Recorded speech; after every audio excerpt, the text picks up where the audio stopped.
Olá, seja bem-vindo a mais uma aula do nosso curso.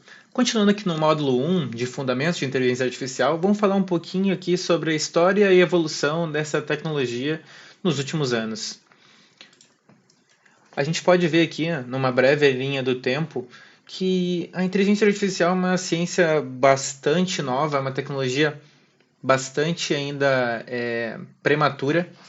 A gente não tem 70 anos, a gente não tem, desculpa, 80 anos em toda a história dessa ciência.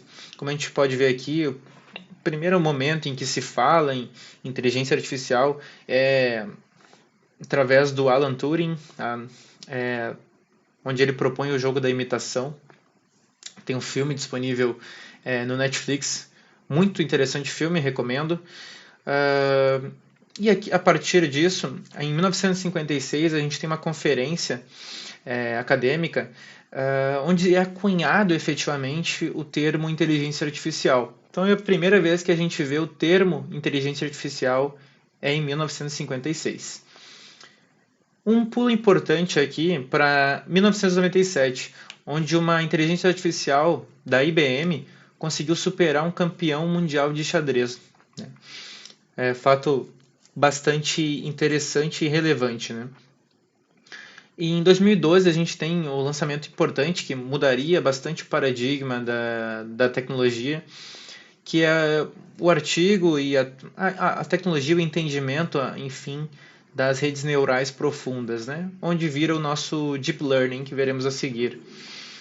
Em 2016, a AlphaGo, uma inteligência artificial de uma empresa com apoio da Google, superou um campeão de Go, que é um jogo, lembra um pouco xadrez, mas é bastante mais complexo que xadrez, tem muito mais casas, muito mais possibilidades de jogadas, e se acreditava até então que seria impossível algum sistema vencer um humano nesse jogo, dada a sua complexidade.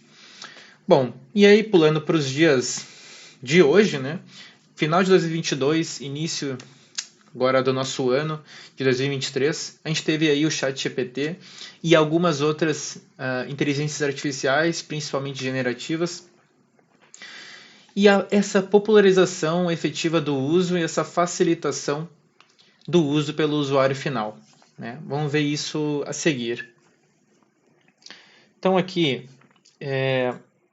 a gente tem um breve infográfico aqui, trazendo um pouco do que a gente acabou de falar. A gente começa a falar em inteligência artificial lá em 1950 e vamos evoluindo assim no entendimento dessa tecnologia até então. Mas, como eu disse, é uma tecnologia bastante embrionária ainda, né? Como a gente pode ver por esse gráfico.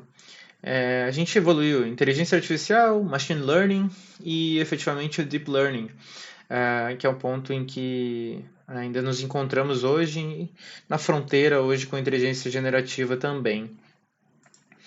Então aí, quem fala em revolução moderna não é qualquer pessoa, né? Quem fala da revolução dessas inteligências artificiais não é qualquer pessoa. A gente vê aqui o Bill Gates, né? O pronunciamento dele com relação ao avanço tecnológico, né, das inteligências artificiais modernas, onde ele se refere que seria o avanço tecnológico mais importante das últimas décadas. Né? Ele compara até com o impacto que o Windows teve. Né?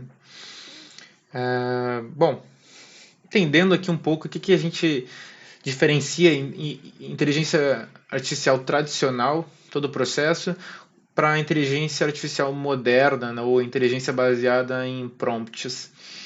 A inteligência artificial tradicional ela demorava anos para ser efetivamente treinada, posta para o uso, onde se tivesse resultados satisfatórios, e tinha um custo bastante elevado, onde se fazia toda a etapa de coleta, tratamento de dados, treinamento, e aí sim chegava na predição propriamente dita.